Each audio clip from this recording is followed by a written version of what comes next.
Hey everyone, welcome back to the channel. Whether you're an international medical student, a recent match candidate, or you're somewhere in the middle of preparing for your USMLE journey, this is one update you cannot afford to miss.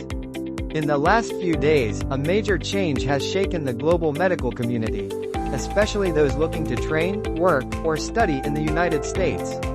Yes, I'm talking about the recent U.S. travel restrictions and visa processing pause that's now affecting thousands of international students, future doctors, researchers, and current residency candidates. And the most alarming part? The J-1 visa, which is the most common visa for international doctors entering U.S. residency programs, has also been put on temporary hold, according to a recent email from ECFMG, the organization responsible for sponsoring J-1 medical visas.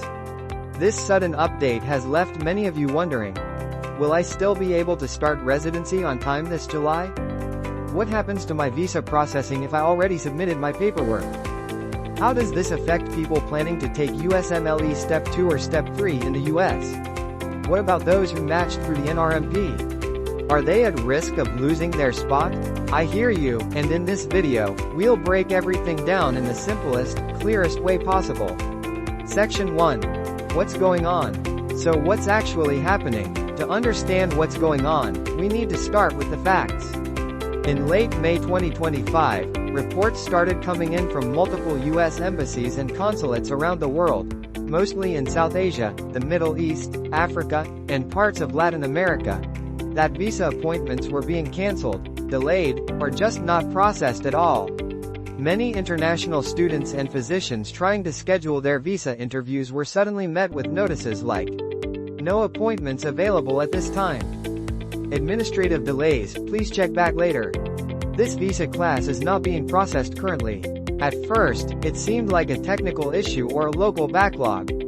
But then, just this week, ECFMG, the official body that sponsors international medical graduates for J-1 visas, sent out an email to training program liaisons across the country saying that J-1 visa processing is also on hold temporarily.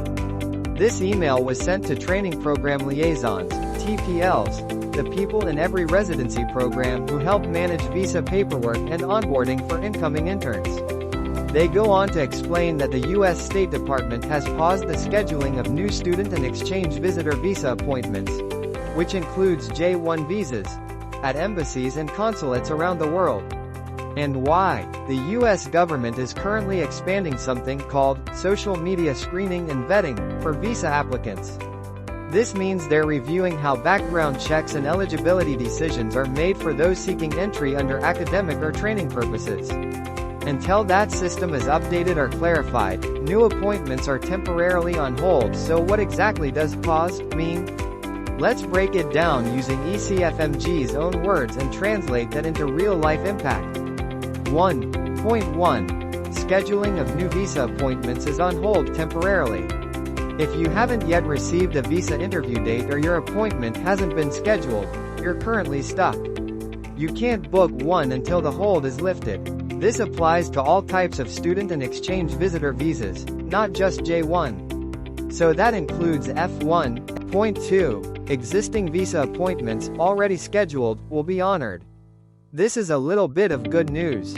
If you've already secured your visa interview appointment, whether it's for a J-1 or another student-type visa, you are still allowed to attend that appointment, and your application will be reviewed. So if you have an interview next week, don't worry. Go ahead and prepare for it like normal. Point 3. This hold on new appointments affects the broader student exchange visa classifications, all F, M, and J holders, not only J-1 physicians. So this isn't just a medical issue. If you're an international undergrad coming to study engineering, or a grad student starting a business school program, or someone doing research at a university, you may also be affected. But for doctors, it's hitting hardest now because residency starts July 1st, and most international graduates haven't received their visas yet. Point 4. Current J-1s in the US should not travel outside of the United States. This one is critical. If you're already in the US on a valid J-1 visa, maybe you're finishing your first year of residency or doing a research fellowship, do not leave the country right now. Why? Because if your visa expires while you're abroad, you won't be able to come back until the pause is lifted. That means you could be stranded, miss work, and even risk your job. So unless it's an emergency of life and death, stay in the country. Don't book any international flights just yet. According to ECFMG, the State Department will release more detailed instructions soon. But as of now, we don't know how long this pause will last, whether embassies will make exceptions, or if matched applicants will be given priority treatment. Section 2. Which visas are affected? When we talk about U.S. visa restrictions, it's important to remember that not all visas are treated the same. Each visa has its own set of requirements, timelines, and purposes. Here are the visa types that are currently affected, and what each means for medical students, doctors, and researchers. J-1 visa, for residents, fellows, and exchange visitors. This is the big one. The J-1 visa is the most commonly used visa for residency and fellowship training for international doctors, research observerships and short clinical experiences, visiting scholars and academic exchange programs. Who it affects: residents and fellows who matched in March 2025 and are set to start training in July. Doctors planning to do research fellowships, observerships, or educational exchanges. Status: new appointments paused. Existing ones will proceed. Most at risk: people who matched in March 2025 and haven't yet received visa appointment dates. What's the concern? Without this visa, you cannot legally begin your training. If the pause isn't lifted soon, start dates could be delayed, or in rare cases, programs might withdraw offers. Programs don't want to, but if patient care is compromised, some may be forced to. 2. F1 visa, student visa, delayed. This visa is used by full-time students attending a U.S. university. Some research fellows enrolled in certificate programs. Medical students from foreign schools who come to the U.S. for electives, in rare cases.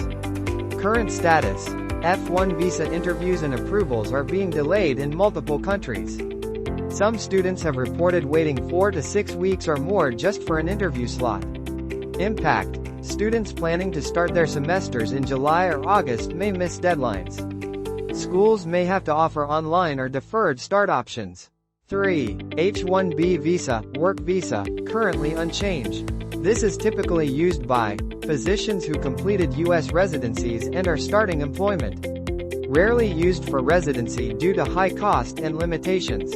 Current status: as of now, H-1B processing appears to be continuing normally. Some delays may occur depending on embassy, but this visa is less affected by the current pause.